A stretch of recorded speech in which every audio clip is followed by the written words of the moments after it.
Assalamualaikum warahmatullahi wabarakatuh. Perkenalkan, saya Wahyudin dari kelas MA 22B02. Pada video ini saya akan mempresentasikan hasil analisis organisasi berdasarkan mata kuliah teori organisasi menggunakan studi kasus dari tempat saya pernah bekerja, yaitu online shop di Raja Helm Bekasi. Lanjut, oke, baik. Di sini profil organisasinya, nama organisasi atau nama perusahaan yaitu Raja Helm Bekasi, jenis usahanya yaitu e-commerce, penjualan helm dan aksesoris motor. Nah, di sini ada di Shopee dan ada di Tokopedia. Skala menengah, struktur organisasi fungsional dan berbasis tim online. Untuk visi di Raja Helm Bekasi ini yaitu menjadi toko helm online terpercaya dan terbesar di Kota Bekasi. Dan misinya yaitu menjual helm yang berkualitas dengan harga terjangkau, memberikan pelayanan cepat dan aman, menyediakan produk helm terlengkap dan original, yaitu SNI, Standar Nasional Indonesia. Baik, kita lanjut ke interaksi dengan lingkungan. Nah, di sini terhadap perubahan eksternal, tren helm, rating pelanggan, algoritma marketplace, dan faktor eksternalnya yaitu kompetitor, Shopee dan Tokopedia, dan perubahan preferensi konsumen. Organisasi ini sangat adaptif terhadap tren helm terbaru, permintaan pasar, serta perubahan algoritma marketplace. Faktor eksternal yang mempengaruhi persaingan dengan toko helm online dan perubahan kebijakan Shopee dan Tokopedia. Tren helm ini misalnya retro, seperti helm retro, helm bogo, full face. Nah, ini banyak banget macam-macam helm, dan yang banyak diminati yaitu helm full face ya, untuk reading atau untuk jalan-jalan. Dan untuk helm face itu yang biasa kita pakai setengah muka seperti itu ya. Dan kebanyakan kalau cewek itu pakai yang retro ya, helm yang bogo hijab seperti itu. Nah, kita lanjut ke teori organisasi yang relevan ya. Di sini ada dua teori, diantaranya teori sistem terbuka, yaitu organisasi bergantung pada lingkungan luar. Dan yang kedua, teori kontingensi, struktur kerja menyesuaikan situasi terutama saat promo besar. Nah, fleksibilitas tinggi dalam jam kerja dan tugas. Nah, teori sistem terbuka biasanya organisasi yang bergantung pada interaksi eksternal, supplier, marketplace, dan pelanggan. Kita lanjut ke struktur organisasi. Nah, di sini ada pemilik atau manajer.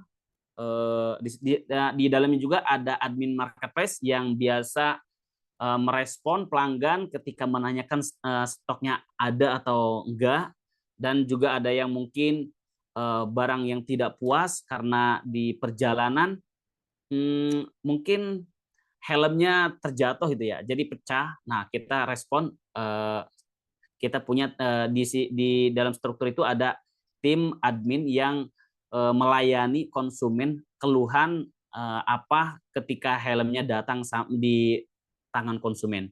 Nah, tim gudang dan tim packing, nah terutama sebelum kita kirim, kita sudah menyediakan tempat gudang untuk packing helm-helm tersebut dan customer service. Nah, struktur ini mendukung efisiensi dan koordinasi antara tim. Struktur ini efektif untuk pembagian tugas ya, yang jelas, namun saat order membludak atau saat order banyak ketika event 77, 88, 12 ya. Koordinasi cepat dibutuhkan agar tidak ada keterlambatan. Baik, selanjutnya budaya dan gaya kepemimpinan. Nah, di budaya dalam organisasi ini yaitu kejujuran, pelayanan yang cepat, kerja tim atau kerja work ya, teamwork gitu. Terus gaya kepemimpinan semi formal dan kolaboratif, dampak. Nah, karyawan aktif dan bertanggung jawab. Jadi setiap bagian itu harus aktif dan harus bertanggung jawab. Kayak contohnya di bagian packing, hari ini masuk 1.000 helm. Nah, di bagian gudang, di bagian packing itu harus ngebut. Ya, gimana caranya dalam satu hari 1.000 helm itu harus keluar, harus benar-benar kekirim semua ke pelanggan. Ya, nah terus di sini juga ada pelanggan puas. Nah, pelanggan puas ini berarti ketika barang sampai tidak ada yang lecet, tidak ada yang salah warna, tidak ada yang pecah ataupun tidak puas, nggak sesuai dengan deskripsi helm. Nah, pengembalian barang rendah. Pengembalian barang rendah ini biasanya kita harus meminimalisir biar pelanggan itu tidak meretur barang karena kelalaian kita. Kayak contoh mungkin salah warna ataupun salah ukuran. Nah, baik, selanjutnya studi kasus. Nah, masalah stok kosong tapi tampil di marketplace.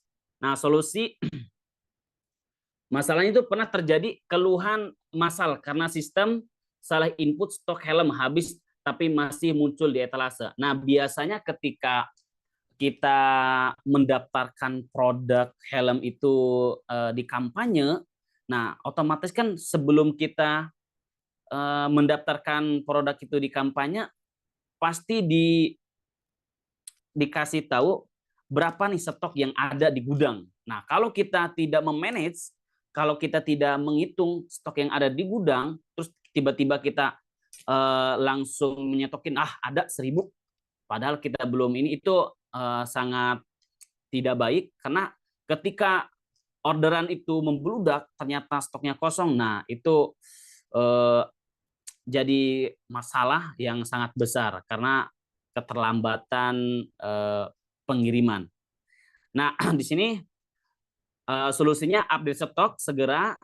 Nah, hubungi pelanggan, beri voucher permintaan maaf. Nah, ketika barang itu lelet atau barang itu lama dikirimnya, mungkin yang kita lakukan yaitu hubungi pelanggannya.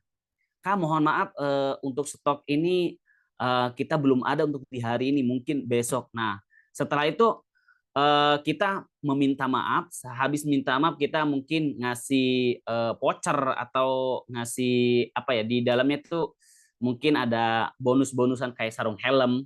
Nah, hasilnya reputasi toko tetap baik dan pelanggan tetap loyal. Baik, selanjutnya penutup.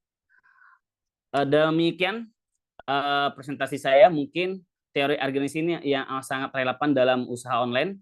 Struktur dan budaya kerja berpengaruh pada kepuasan pelanggan. Terima kasih atas perhatiannya. Demikian presentasi saya mengenai analisis organisasi berdasarkan pengalaman saya di Raja Helm Bekasi.